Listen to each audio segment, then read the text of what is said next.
Shashi TV ప్రేక్షకులకి, శశి టీవీని ఆదరిస్తున్నటువంటి ప్రజలందరికీ నా సైడ్ నుంచి నేను ఇచ్చే కన్ఫర్మేషన్. మేము మాట్లాడుతున్నాం, ఇది ఒక కులానికో ఒక మతానికో సంబంధించిన ఛానల్, అంతకంటే కాదు.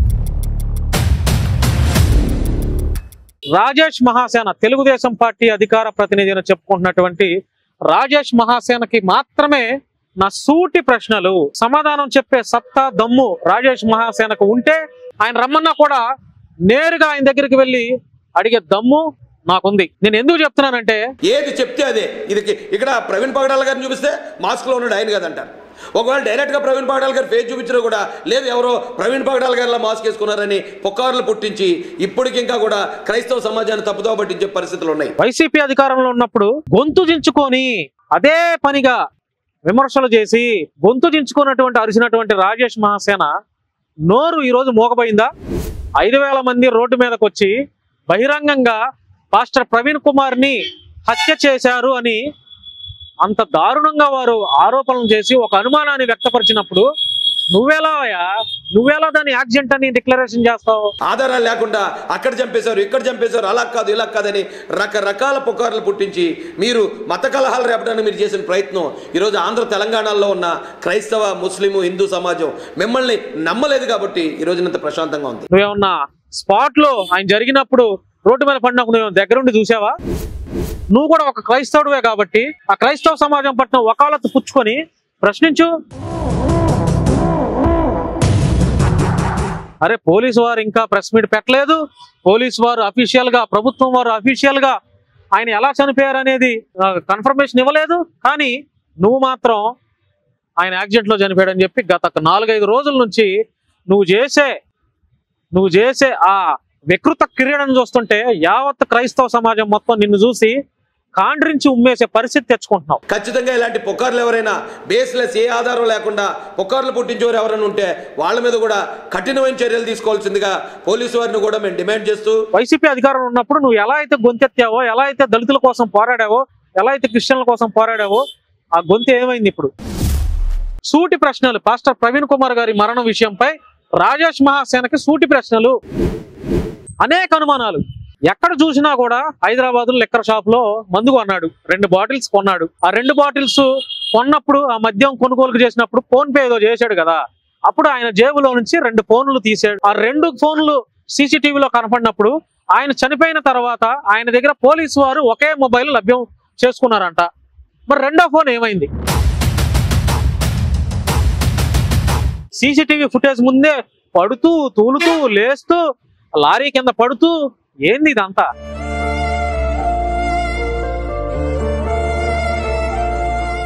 వేలాది మంది పాస్టర్స్ అందరూ, 2 తెలుగు రాష్ట్రాల్లో ఉన్న పాస్టర్స్ అందరూ స్పందించి వాళ్ళు ఒక న్యాయం కోసం పోరాటం చేస్తున్నప్పుడు వాళ్ళందరిది తప్పు, నువ్వు అక్కడవే నీతిమంతుడివి, నీకు ఒక్కడికే అన్నీ తెలుసు, నువ్వు అక్కడ చెప్పేయని నిజాలని నమ్మాలా? ఈ వీడియో చూసిన తర్వాత రాజేష్ మహాసేన్ నా మీద ఏ కేసు పెట్టినా కూడా నేను రెడీ.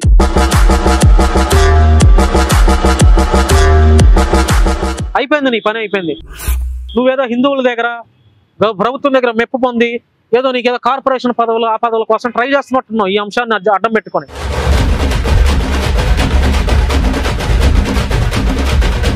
చూద్దాం. నేను మాట్లాడినటువంటి మాటలకి రాజేష్ మహాసేన్ ఎలా స్పందిస్తాడో చూద్దాం. అందరికీ నమస్కారం, వెల్కమ్ టు శశి టీవీ. నేను భాను మేకల. ఈరోజు 2 తెలుగు రాష్ట్రాల్లో ఉన్నటువంటి ప్రజలకి, శశి టీవీ ప్రేక్షకులకి, శశి టీవీని ఆదరిస్తున్నటువంటి ప్రజలందరికీ నా సైడ్ నుంచి నేను ఇచ్చే కన్ఫర్మేషన్. అంటే కన్ఫర్మేషన్ ఇచ్చి తర్వాత నేను ఏం మాట్లాడుతున్నాను, ఏం మాట్లాడబోతున్నాను అనేది మీకు తెలియజేస్తా. ముందుగా శశి టీవీ అంటే మీడియా, ప్రజల తరపున గొంతు వినిపించే మీడియా. అది ఏ మీడియా అయినా సరే ఒక మీడియా. అంటే మేమేదో ఒక కులానికి, ఒక మతానికి కొమ్ము కాస్తున్నట్టుగా ఎవరైనా అనుకుంటే అది మీ యొక్క తప్పుడు అభిప్రాయం. ఎందుకంటే మేము ప్రజా సమస్యల పైన గొంతు వినిపించే జర్నలిస్ట్ గా మేము పనిచేస్తున్నాం. ఈ 2 తెలుగు రాష్ట్రాల్లో ఏ సమస్య జరిగినా, ఏ ప్రజలకు ఇబ్బంది కలిగినా కూడా ప్రభుత్వాలని, లేకపోతే ఆ సమస్యని ప్రజల దృష్టికి, ప్రభుత్వాల దృష్టికి తీసుకువెళ్లే ఆ అవకాశం జర్నలిస్ట్ అయినటువంటి మాలాంటి వారి పైన ఉంది కాబట్టి మేము మాట్లాడుతున్నాం. ఇది ఒక కులానికో ఒక మతానికో సంబంధించిన ఛానల్, అంతకంటే కాదు. ఇది కన్ఫర్మేషన్. ఇకపోతే నేను చెప్పబోయే విషయాలను జాగ్రత్తగా వినండి ప్రజలారా. రాజేష్ మహాసేన, తెలుగుదేశం పార్టీ అధికార ప్రతినిధి అని చెప్పుకుంటున్నటువంటి రాజేష్ మహాసేనకి మాత్రమే నా సూటి ప్రశ్నలు, సమాధానం చెప్పే సత్తా దమ్ము రాజేష్ మహాసేనకు ఉంటే చెప్పొచ్చు. లేదు రాజేష్ మహాసేనని డైరెక్ట్ గా ఈ వీడియో చూసిన తర్వాత ఆయన ఏమన్నా నాకు ఫోన్ చేసి కాంటాక్ట్ చేసి ఆయన రమ్మన్నా కూడా నేరుగా ఆయన దగ్గరికి వెళ్ళి అడిగే దమ్ము నాకుంది. నేను ఎందుకు చెప్తున్నానంటే 2 తెలుగు రాష్ట్రాల్లో గత వారం 10 రోజుల నుంచి ఒక 8 రోజులు అవుతుందేమో పాస్టర్ ప్రవీణ్ గారు, ఇంటర్నేషనల్ స్పీకర్ అయినటువంటి పాస్టర్ ప్రవీణ్ కుమార్ గారి మరణం మీ అందరికి తెలుసు. ఇప్పటికీ కూడా చాలా సెన్సేషన్ అవుతుంది ఆ విషయం. ఒక క్లారిటీ అనేది ఇంతవరకు రాలా.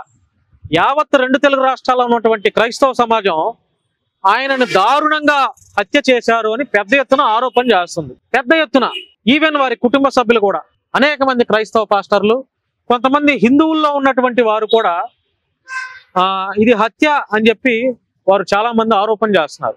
మరి కొంతమంది ఈ రాజేష్ మహాసేన్ లాంటి కొంతమంది, అంటే నేను అందరిని అనను, ఇప్పుడు ప్రత్యేకంగా రాజేష్ మహాసేన్ ఉద్దేశించే వీడియో మాట్లాడుతున్నాను కాబట్టి రాజేష్ మహాసేనకి మాత్రమే నా సూటి ప్రశ్నలు. వైసీపీ అధికారంలో ఉన్నప్పుడు గొంతు దించుకొని అదే పనిగా విమర్శలు చేసి అదే సమస్యలని ప్రజల్లో చూపించి గొంతు దించుకున్నటువంటి అరిచినటువంటి రాజేష్ మహాసేన నోరు ఈరోజు మోగబోయిందా రాజేష్ మహాసేన? 2 తెలుగు రాష్ట్రాల్లో క్రైస్తవ సమాజం ఎంతమంది ఉంది? సుమారు ఒక 50,000 మంది చేసుకోండి. ఊరికే ఉదాహరణకి ఒక 50,000 మంది, 50,000 మంది కాదు, ఒక 5,000 మందే ఉన్నారనుకోండి క్రైస్తవ సమాజం. క్రైస్తవులు 5,000 మంది రోడ్డు మీదకి వచ్చి బహిరంగంగా పాస్టర్ ప్రవీణ్ కుమార్ని హత్య చేశారు అని అంత దారుణంగా వారు ఆరోపణలు చేసి ఒక అనుమానాన్ని వ్యక్తపరిచినప్పుడు నువ్వెలా దాన్ని యాక్సిడెంట్ అని డిక్లరేషన్ చేస్తావు? నువ్వేమన్నా స్పాట్ లో ఆయన జరిగినప్పుడు రోడ్డు మీద పడినప్పుడు నువ్వు దగ్గరుండి చూసావా? లేకపోతే హైదరాబాద్ నుంచి ఆయన నువ్వేమన్నా ఫాలో అవ్వకుండా వచ్చావా? నువ్వెలా రోడ్డు ప్రమాదం అని డిక్లరేషన్ ఇస్తావు? క్రైస్తవ సమాజం ఒక అనుమానాన్ని వ్యక్తపరుస్తున్నారు. కుదిరితే నువ్వు ప్రభుత్వంలో ఇప్పుడు ఉన్నావు కాబట్టి బాధ్యత తీసుకొని, నువ్వు కూడా ఒక క్రైస్తవుడివే కాబట్టి ఆ క్రైస్తవ సమాజం పట్ల వకాలత్తు పుచ్చుకొని ప్రశ్నించు, వాస్తవాన్ని వెలికితీసే ఆ పనిలో భాగమవు, నీ విచారణ వ్యక్తపరచు, ఇంకా పోరాటం చేయి, ఉధృతం చేయి. అసలు చంపింది ఎవరు? ఆయన నిజంగానే యాక్సిడెంట్ లో చనిపోయాడా? ఆ యాక్సిడెంట్ లో చనిపోతే ఎలా జరిగింది? ఆ కారణాలు వెలికితీ. లేదు క్రైస్తవ సమాజం మొత్తం ఆరోపిస్తున్నట్టుగా ఆయన హత్య చేశారని ఏదైతే అంటున్నారో, ఆ హత్య చేసింది ఎవడు? ఎంతమంది దాంట్లో భాగస్వామ్యం అయ్యారు? ఎక్కడ హత్య చేశారు? ఎలా ఇన్వాల్వ్ అయ్యారు? ఎలా చంపారు?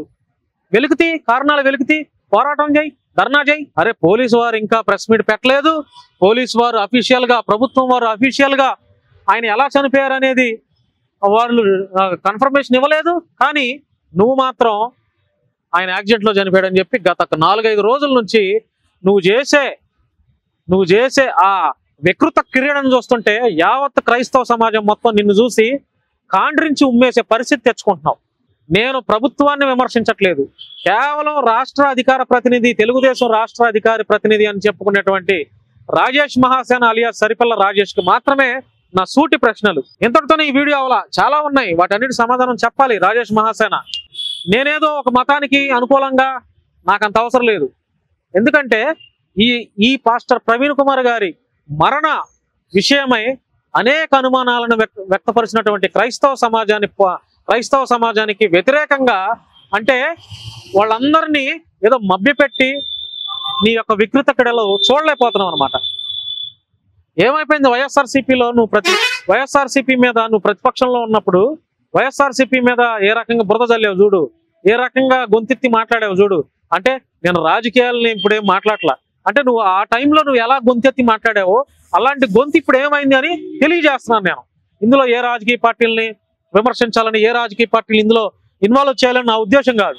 అంటే వైసీపీ అధికారంలో ఉన్నప్పుడు నువ్వు ఎలా అయితే గొంతెత్తావో, ఎలా అయితే దళితుల కోసం పోరాడావో, ఎలా అయితే క్రిస్టియన్ల కోసం పోరాడావో, ఆ గొంతు ఏమైంది ఇప్పుడు? ఆ గొంతు మోగబోయిందా? ఏమైపోయింది? సూటి ప్రశ్నలు. పాస్టర్ ప్రవీణ్ కుమార్ గారి మరణం విషయంపై రాజేష్ మహాసేనకి సూటి ప్రశ్నలు, అనేక అనుమానాలు. ఎక్కడ చూసినా కూడా హైదరాబాద్ లో లిక్కర్ షాప్ లో మందు కొన్నాడు, 2 బాటిల్స్ కొన్నాడు. ఆ 2 బాటిల్స్ కొన్నప్పుడు, ఆ మద్యం కొనుగోలు చేసినప్పుడు ఫోన్ పే ఏదో చేశాడు కదా, అప్పుడు ఆయన జేబులో నుంచి 2 ఫోన్లు తీయటం సీసీటీవీ ఫుటేజ్ లో స్పష్టంగా కనపడుతుంది. ఆ 2 ఫోన్లు సీసీటీవీలో కనపడినప్పుడు ఆయన చనిపోయిన తర్వాత ఆయన దగ్గర పోలీసు వారు ఒకే మొబైల్ లభ్యం చేసుకున్నారంట. మరి రెండో ఫోన్ ఏమైంది? రెండో ఫోన్ ఎక్కడికి వెళ్ళింది? ఎవరు తీశారు? ఓకే, అది పక్కన పెట్టేద్దాం.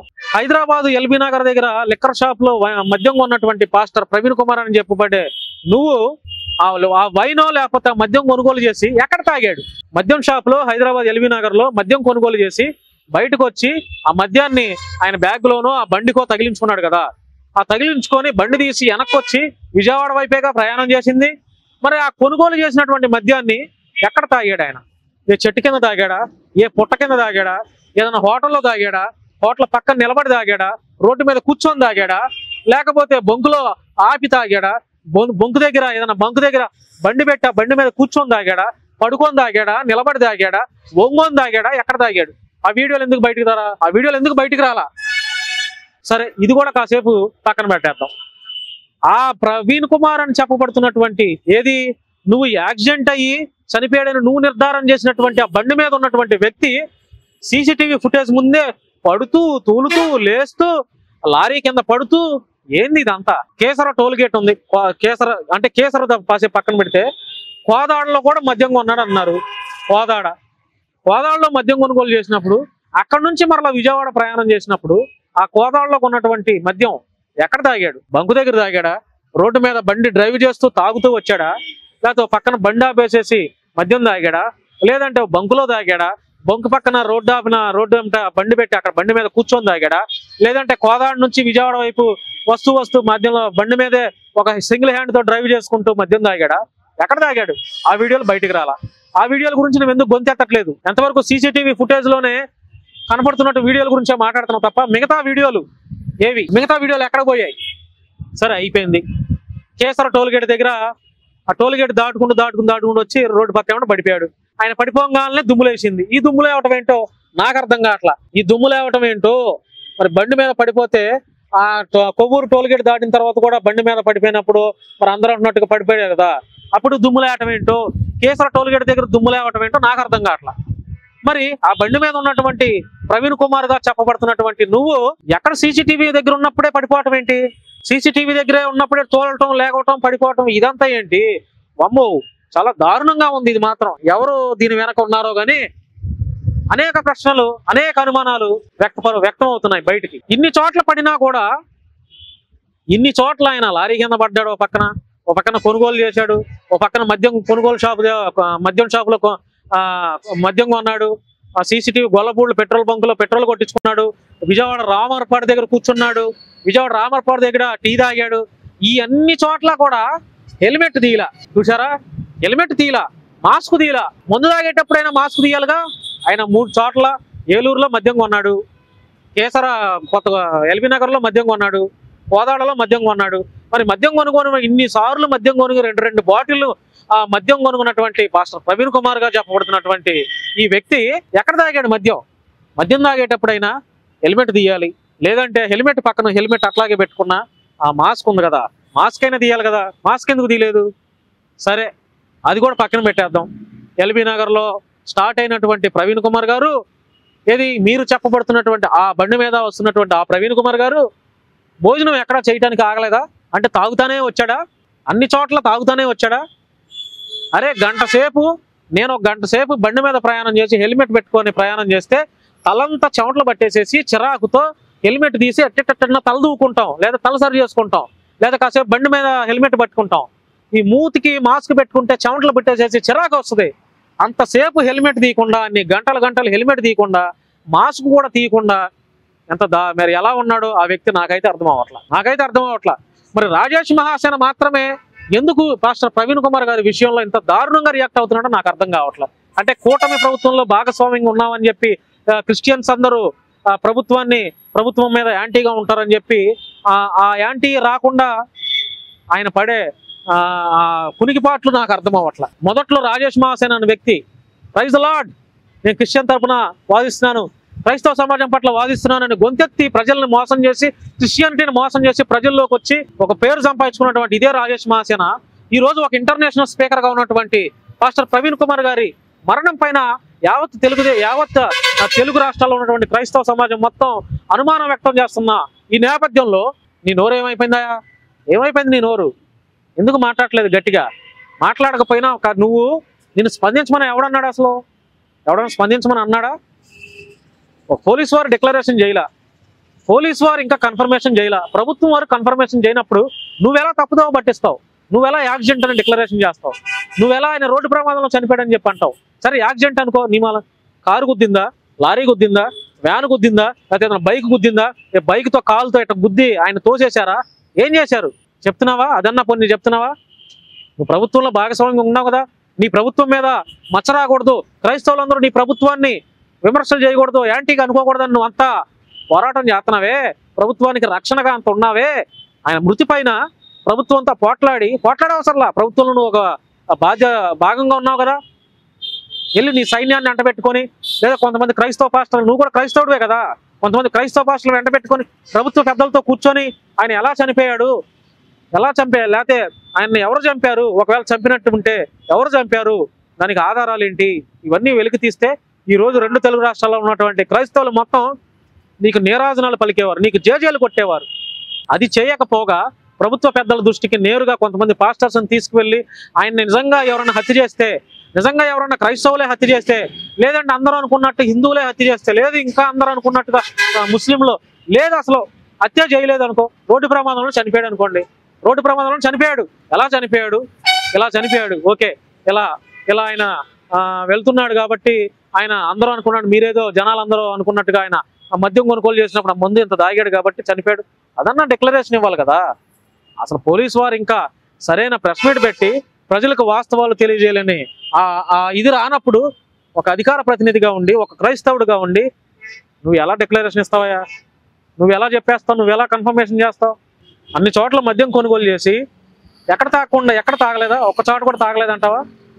3 చోట్ల, ఏలూరులో, కోదాడలో, ఎల్బీనగర్లో 3 చోట్ల మద్యం కొనుగోలు చేశాడు కదా. 3 చోట్ల మద్యం కొనుగోలు చేసినప్పుడు ఎక్కడో చోట ఆగి మందు తాగాలిగా. సరే మందు తాగాడో లేదో పక్కన పెట్టేద్దాం, కనీసం భోజనానికన్నా ఆగాలిగా, కనీసం వాటర్ బాటిల్ కొనడానికైనా ఏదో షాపుల దగ్గర ఆగాలిగా. వాటర్ బాటిల్ కొనేటప్పుడైనా సరే ఆ మాస్క్ తీసి వాటర్ తాగేవాడుగా. ఏమీ లేకుండా మద్యం షాపులో మందు కొనుగోలు చేసి అదొక్క వీడియోలో వైరల్ చేస్తున్నారు. అది ఎంతవరకు వాస్తవాలు మరి అవాస్తవాలు నాకైతే తెలియదు, కానీ యావత్ క్రైస్తవ సమాజం మొత్తం ఆర్టిఫిషియల్ ఇప్పుడు ఏదో టెక్నాలజీ వచ్చింది అని అంటున్నారు, దాని ద్వారా చేశారు అంటున్నారు. చాలా దారుణం. రాజేష్ మహాసేన ఎందుకు ఇలా తయారయ్యాడో నాకు అర్థం కావట్లా. ఎందుకు ఇలా తయారయ్యాడో? ఇదే పరిస్థితి ఒక హిందువుల్లో ఉన్నటువంటి రాధా మనోహర్ దాస్ లేదా ఇంకా వేరే వ్యక్తులకి, సోకాల్డ్ హిందూ గురువులు, మత గురువులని అంటే వారికి జరిగినా కూడా నేను ఇలాగే ప్రశ్నిస్తా.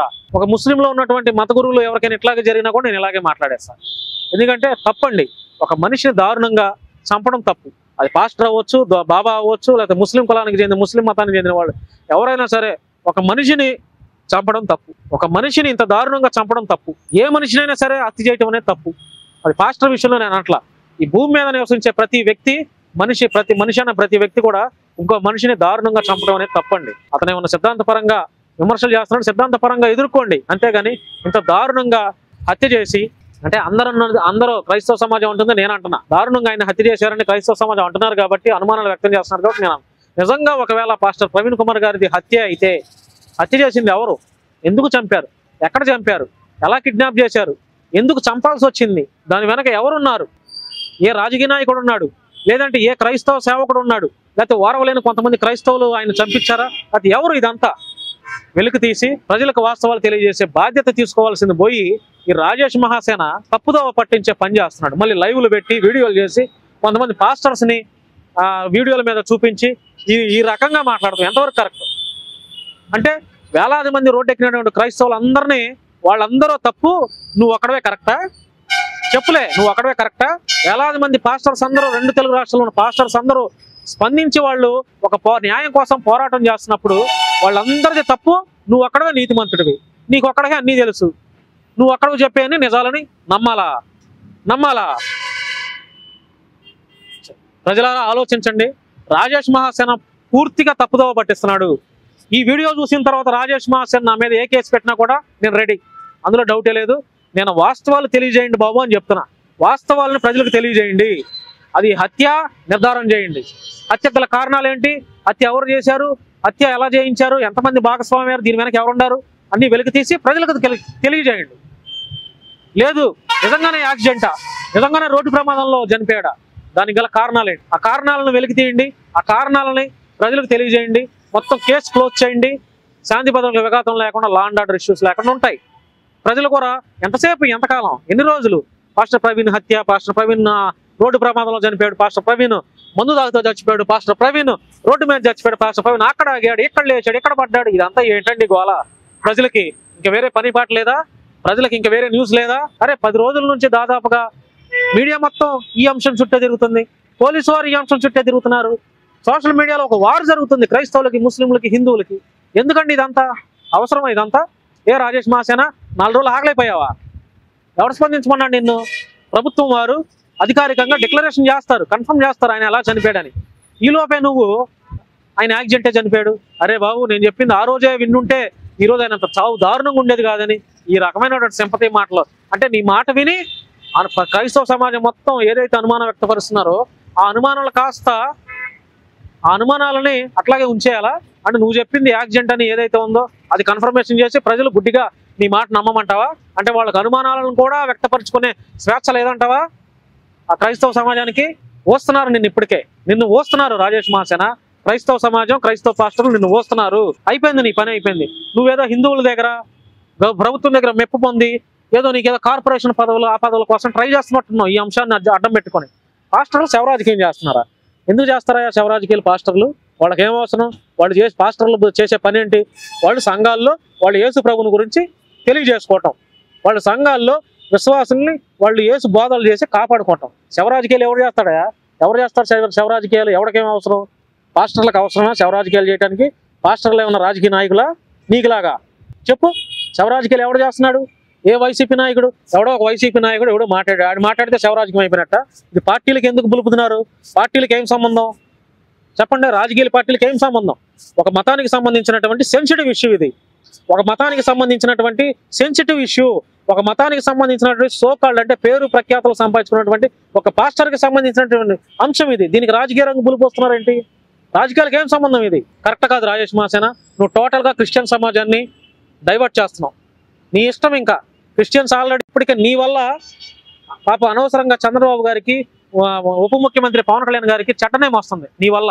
వాస్తవానికి వాళ్ళకి సంబంధం ఏముందో లేదో నాకైతే తెలియదు, కానీ వాళ్ళు చాలా విచారం చేయండి, దీని మీద ఎంక్వైరీ చేయండి అని వాళ్ళు ఆదేశాలు ఇస్తున్నారు. కానీ నువ్వు మాత్రమే ముందుకు ముందే నువ్వేదో బ్రహ్మదేవుడు అయినట్టు, లేకపోతే ముందుకు ముందే పాస్టర్ ప్రవీణ్ గారు అన్ని నీకు ఫోన్లో చెప్పినట్టు నీకు నువ్వే మొత్తం అంతా అల్లేస్తున్నావు ఇది యాక్సిడెంటే అని చెప్పి. కానీ ప్రజలారా నేను చెప్పేది ఒకటే, రాజేష్ మాసేన అసలు వీడియోని ఆయన మహాసేన మీడియా ఉందో చూసి అన్సబ్స్క్రైబ్ చేయండి. అదంతా రాంగ్ ఇన్ఫర్మేషన్ ప్రజలకు ఇస్తున్నాడు. ఆ మీడియాని ఎవరైతే మీరు ఆదరించారో, మీరు ఆదరించిన వాళ్ళు ఎక్కువ క్రైస్తవులే ఉన్నారు, అది నాకు కూడా తెలుసు. ఆ క్రైస్తవులు అనేవాళ్ళు ఎవరైతే ఉన్నారో ఈ మహాసేన మీడియాని అన్సబ్స్క్రైబ్ చేయండి, అన్ఫాలో కొట్టండి. ఇతను రాంగ్ ఇన్ఫర్మేషన్ ప్రజలకు ఇస్తున్నాడు, అర్థమైందా? అలానే మా ఛానల్ సబ్స్క్రైబ్ చేసుకోమని నేను చెప్పట్లా. ఎందుకంటే పోలీసు వారు ఏమన్నా స్పందించారా? ఇంతవరకు ఒక ప్రెస్ మీట్ పెట్టారా? అఫీషియల్గా అనౌన్స్మెంట్ చేశారా? తప్పు కదండి. ఒక మనిషిని చంపడం తప్పు, అది నిజంగానే చంపితే. ఏ మనిషి అయినా, అది హిందూ మతానికి చెందిన గురువునైనా, ముస్లిం మతానికి చెందిన వారినైనా, క్రైస్తవ మతానికి చెందిన వారు, ఒక అంబేద్కరిస్ట్నైనా, ఒక నాస్తికుడినైనా, మనిషి అనేవాడిని ఇంకో మనిషి హత్య చేయటం తప్పు. మానవతా విలువలు ఉండాలి, కులాలు మతాలు పక్కన పెట్టాలి. మరి నా ఇంటి వరకే, నా ఇంట్లో వరకే నా మతం, నా ఇంటి గుమ్మం వరకే నా కులం. నేను బయటకు వచ్చిన తర్వాత రోడ్డు మీద పని చేస్తున్నప్పుడు, రోడ్డు మీదకి వస్తున్నప్పుడు నా మతం, నా కులం సెకండరీ. ఎందుకంటే నలుగురు మతాలతో కలిసి నేను పనిచేయాలి. హోటల్లో లేనటువంటి కులపిచ్చి మతపిచ్చి, ఒక హాస్పిటల్లో లేనటువంటి మతపిచ్చి కులపిచ్చి, ఎందుకండి ఇదంతా?